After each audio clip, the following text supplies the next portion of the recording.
तो basically reproduction होता है 3 टाइप्स का, asexual reproduction, vegetative propagation and sexual reproduction. लेकिन जो वेजिटेटिव प्रोपगेशन होता है उसको हम एक टाइप का एसेक्सुअल रिप्रोडक्शन ही मानते हैं। सो जो सेक्सुअल रिप्रोडक्शन होता है वो क्या होता है? Sexual reproduction is a type of reproduction in which 2 parents of opposite sexes are involved. तो जो ऑपोजिट सेक्सेस के 2 पेरेंट्स इन्वॉल्व होते हैं जिस रिप्रोडक्शन में, उसको हम बोलते हैं सेक्सुअल रिप्रोडक्शन। इसमें गैमेट फॉर्मेशन होता है, गैमेट ट्रांसफर होता है, फ्यूजन होता है। तो इस तरह से ये सेक्सुअल रिप्रोडक्शन कंप्लीट होता है। तो जिन जिन ऑर्गेनिजम्स में सेक्सुअल रिप्रोडक्शन होता है उनकी लाइफ में 3 फेजेस होते हैं। तो जो सबसे पहला फेज है वो है juvenile phase, second phase is reproductive phase and the third phase is senescence phase. So जो जुवेनाइल फेज होता है इसको हम प्लांट्स में वेजिटेटिव फेज बोलते हैं और एनिमल्स में हम इसको जुवेनाइल फेज ही बोलते हैं। तो ये एक्चुअली होता क्या है? सो अगर इन शॉर्ट बताऊं तो जुवेनाइल फेज एक वो फेज होता है किसी भी ऑर्गेनिज्म की लाइफ में जहां वो सेक्सुअली मैच्योर नहीं होता, वो सेक्सुअली मैच्योरिटी अटेन नहीं करता, उस फेज को हम जुवेनाइल फेज बोलते हैं। जैसे अगर हम ह्यूमंस का एग्जांपल लें तो जो बच्चे होते हैं जैसे जिन्होंने प्यूबर्टी अटेन नहीं की होती अराउंड द एज 1 to 11 और 1 to 12, तो वो बच्चे जैसे होते हैं उसी तरह से जुवेनाइल फेज होता है जहाँ पे ऑर्गेनिज्म सेक्सुअल एक्टिविटी परफॉर्म नहीं कर सकता।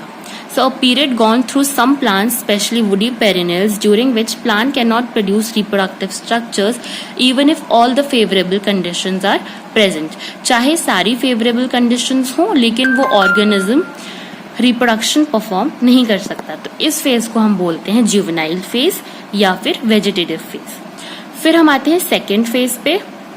सेकेंड फेज होता है रिप्रोडक्टिव फेज। तो ये लाइफ साइकिल का वो फेज होता है जहाँ पे ऑर्गेनिज्म सेक्सुअल मैच्योरिटी अटेन कर लेता है, वो रिप्रोडक्शन करने के केपेबल होता है।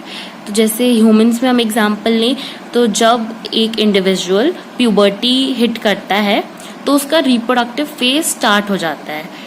तो उसी तरह से इसको हम बोलते हैं रिप्रोडक्टिव फेज जहाँ पे सेक्सुअल मैच्योरिटी आ जाती है ऑर्गेनिज्म में। जो रिप्रोडक्टिव फेज होता है वो हर ऑर्गेनिज्म में डिफरेंट होता है। जिससे अगर हम एग्जांपल लें ह्यूमंस का, ह्यूमंस में डिफरेंट होता है। हम एग्जांपल लें चिंपैंजीज का, अलग अलग ऑर्गेनिज्म का सब में अलग अलग रिप्रोडक्टिव फेज होता है। फिर जो थर्ड और लास्ट फेज आता है सेक्सुअल रिप्रोडक्शन में वो आता है सेनेसेंस फेज। तो ये फेज क्या होता है? It is the growing phase in a plant और an animal from post reproductive phase to death. तो पोस्ट रिप्रोडक्टिव मतलब क्या होता है? रिप्रोडक्टिव फेज के बाद से लेके डेथ तक जो फेज होता है उसे सेनेसेंस फेज बोलते हैं। तो ओवरऑल सेक्सुअल रिप्रोडक्शन में ऑर्गेनिज्म की लाइफ साइकिल में 3 फेजेस होते हैं। जुवेनाइल फेज जिसे हम एनिमल में बोलते हैं और उसी जुवेनाइल फेज को हम वेजिटेटिव फेज बोलते हैं प्लांट्स में। सेकेंड आता है रिप्रोडक्टिव फेज और थर्ड होता है सेनेसेंस फेज।